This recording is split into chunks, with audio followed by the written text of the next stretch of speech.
Vous vous tenez au bord du précipice de la fin du monde. Vos sens sont plongés dans l'abîme et vous ressentez une tension hypnotique. Aujourd'hui, je vous parle de Ark, un jeu de rôle sur la fin du monde. Ark est un jeu où les héros défient une cruelle horloge du jugement dernier pour sauver en fait le monde d'une apocalypse imminente. Les règles sont plutôt simples, la tension est palpable et l'art est délicieusement sombre. Le jeu va être éventuellement traduit par les petits amis de chez Pattern Recog Edition, dont j'ai déjà parlé sur la chaîne. Mais avant d'aller plus loin, qui est derrière la version originale du jeu? Eh bien, Ark est à l'origine une gamme coproduite par l'entreprise mythique Exalted Funeral, véritable flambeau du milieu indépendant aux États-Unis. Et vraiment, derrière l'équipe de conception, on peut trouver, entre autres choses, des noms comme Jared Crader, Fiona Geist, Dice Sugar, Alexandre Sefi et bien sûr Momatos, je ne sais pas comment est-ce qu'on le prononce, je suis vraiment désolé, mais c'est le nom le plus important à garder en tête, vous allez comprendre pourquoi plus tard. Comme j'ai mentionné plus tôt, l'équipe française qui s'occupe de la traduction est Pattern Recog Edition. Le lien menant vers la campagne de financement va être disponible sous la vidéo.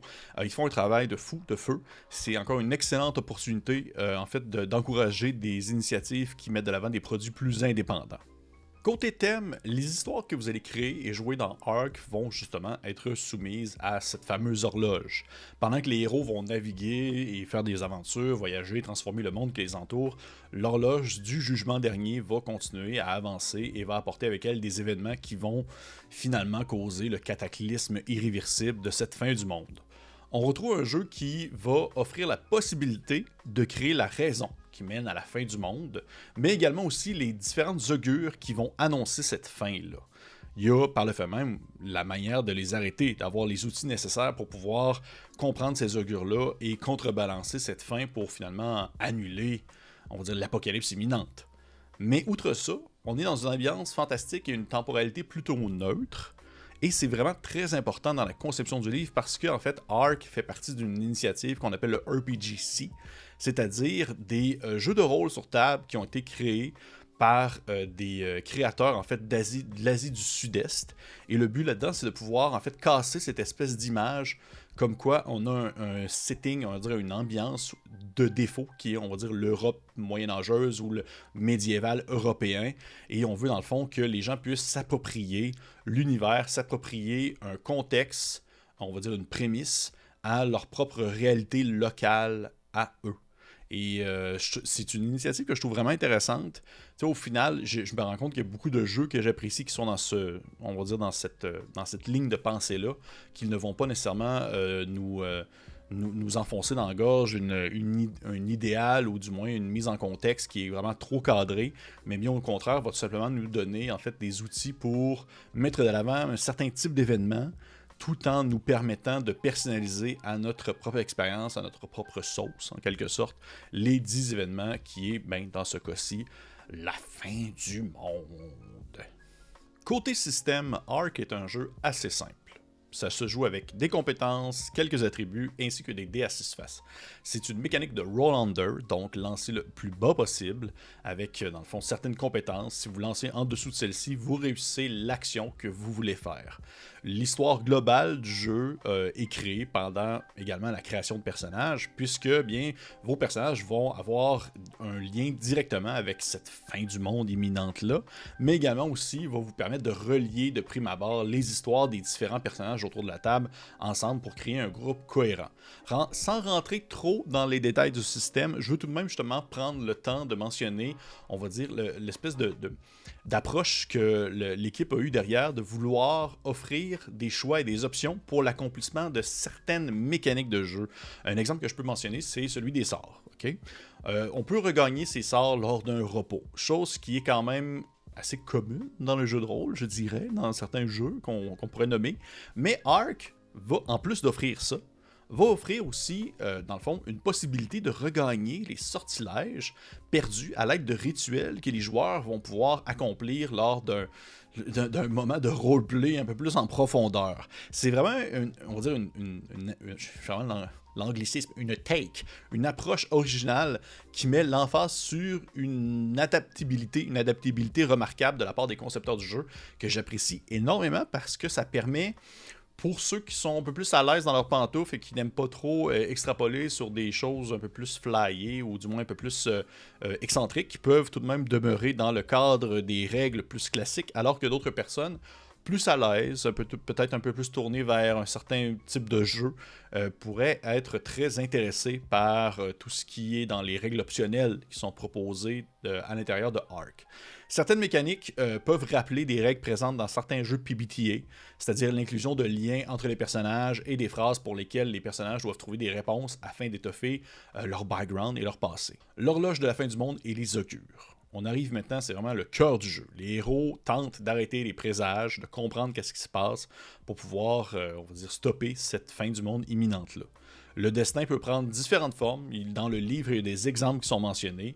Je pourrais dire, par exemple, on va dire, c'est souvent des phrases comme par exemple, la fin du monde va survenir lorsque la deuxième lune passera par-dessus la première et englobera l'univers dans l'obscurité totale.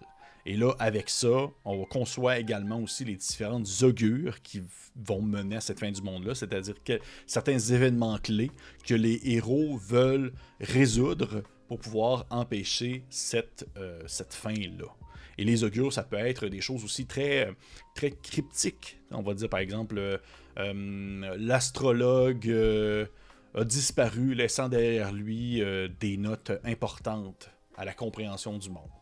Et là, à ce moment-là, bien, il y a des séquences de roleplay, bien sûr, on joue le jeu, malgré le fait que le début et la fin est conçu d'avance, c'est-à-dire cette fin du monde-là, ce n'est pas figé dans le béton, et c'est un peu ça aussi que le jeu veut démontrer, c'est qu'au final, cette fin du monde-là peut prendre différentes formes, et elle peut être stoppée complètement. On connaît la fin, mais il y a des manières de la briser. Et au final, bien, le jeu va suggérer plusieurs possibilités pour la fin. C'est possible de, comme, oui, on a réussi, c'est cool. Qu'au final, on a réussi, mais hop, il y a une autre menace encore plus grande qui arrive. Et peut-être même qu'au final, on se rend compte qu'on n'a pas été capable et qu'on va devoir faire une espèce d'épilogue où les personnages vont devoir parler de ce qu'ils font durant l'apocalypse ou après l'apocalypse. Peut-être que l'apocalypse change le monde, mais ne le détruit pas. Qu'on doit maintenant vivre dans les ruines d'un ancien monde et qu'un nouveau voyage débute. Et là, à ce moment-là, il faut expliquer un peu quoi. Ou peut-être même qu'on s'oppose à ce qui doit arriver, puis on a une seconde chance pour tenter d'arrêter cette fin du monde-là. Bref, il y a plusieurs manières de voir ça, il y a plusieurs manières de prendre ça, et je trouve ça vraiment intéressant. Ça m'a vraiment inspiré, je dirais. Je trouve que c'est un jeu qui a une tournure, une manière d'approcher la narrative ainsi que le déroulement d'une campagne pour pouvoir se l'approprier, la personnaliser à la manière qu'on le voudrait. Et bien sûr, il y a tous les outils qui sont donnés pour pouvoir raccourcir ou rallonger selon la longueur qu'on veut. Parce que à l'intérieur de l'ouvrage, il y a les mécaniques qui disent tant de jeu équivaut à, on va dire, le quart de ce moment-là avant que la fin du monde arrive. Donc, si mettons on joue 3 heures, on a le quart de fait, ça veut dire dans 9 heures, eh bien c'est la fin du monde. Ou peut-être que 2 semaines dans le jeu, c'est la moitié, donc il nous reste un autre 2 semaines avant que la fin du monde arrive. C'est le genre de choses qu'on peut prévoir d'avance selon la longueur qu'on veut offrir à la partie. Côté visuel, c'est vraiment de toute beauté. C'est tout en couleur, c'est chaotique, mais c'est pas envahissant, c'est poétique, à la fois inquiétant. L'ouvrage a vraiment des illustrations qui font changement de ce qu'on voit habituellement, et je trouve que ça concorde réellement avec l'ambiance à la fois générique mais précise du jeu. Bien sûr, en fait, le visuel a été fait en bonne partie par Momatos, justement, Momatos, je suis désolé, je sais pas comment est-ce qu'on le dit, mais cet artiste de Philippines qui a justement voulu mettre de l'avant tout l'aspect RPGC, c'est-à-dire l'aspect que l'appropriation personnelle et ainsi culturelle d'une histoire a vraiment une touche unique que j'ai jamais vue ailleurs, et le jeu, c'est vraiment beau. Pour vrai, c'est vraiment un fichu de beau bouquin. C'est drôle parce que lorsque Ark est sorti, Morborg était surtout dans sa grosse, le gros hype encore. Et il y a eu pas nécessairement des comparaisons, mais souvent les gens le mentionnaient parce que c'était comme 2 ouvrages qui parlaient d'une certaine fin du monde imminente. Morborg aussi, c'est un peu ça. Sauf que au final, ils sont tellement différents. C'est pas du tout comme la même ambiance, le même public. Alors que Morborg, ça demeure que c'est très... c'est très punk, c'est très sale, c'est très... on y va puis on va mourir, alors que à Ark, je trouve qu'il y a un côté qui est très, justement... il y a un bel espoir qui est derrière. Il y a une belle manière de s'approprier cette fin-là et de tenter de faire notre possible pour pouvoir l'empêcher. Et c'est vraiment une prise de main qui est vraiment tout à son mérite. Pour ça que je trouve que c'est vraiment un jeu bien unique et ça en vient justement à ma critique personnelle. C'est un jeu très intéressant, très niché. Je pense que Ark a le mérite d'être ce qu'il voulait réellement représenter, c'est-à-dire un exemple type d'un jeu de rôle indépendant d'une qualité unique. Le thème, certaines mécaniques originales, le visuel, l'approche globale du jeu et par le fait même, on va dire ce qu'il représente ne peut pas plaire à tous, j'en suis persuadé. C'est pourquoi est-ce que je considère que c'est un jeu qui est justement en dehors d'une catégorie de ce qui est les grandes consommations, là. Mais c'est tout à son honneur de justement vouloir être fidèle à ce qu'il veut offrir. Et je conseille à quiconque qui s'intéresse aux produits qui sortent des sentiers battus de se pencher en fait sur la traduction que va faire les Pattern Record. Parce qu'encore une fois, je ne peux que féliciter la boîte de proposer des initiatives qui permettent aux francophones de découvrir des ouvrages qui vont à contre-courant de les grandes gammes du monde et qui permettent à certains de sortir des sentiers battus et découvrir la beauté qui se fait à l'extérieur de ce qu'on est habitué en termes de jeux de rôle. C'est pas plus compliqué que ça.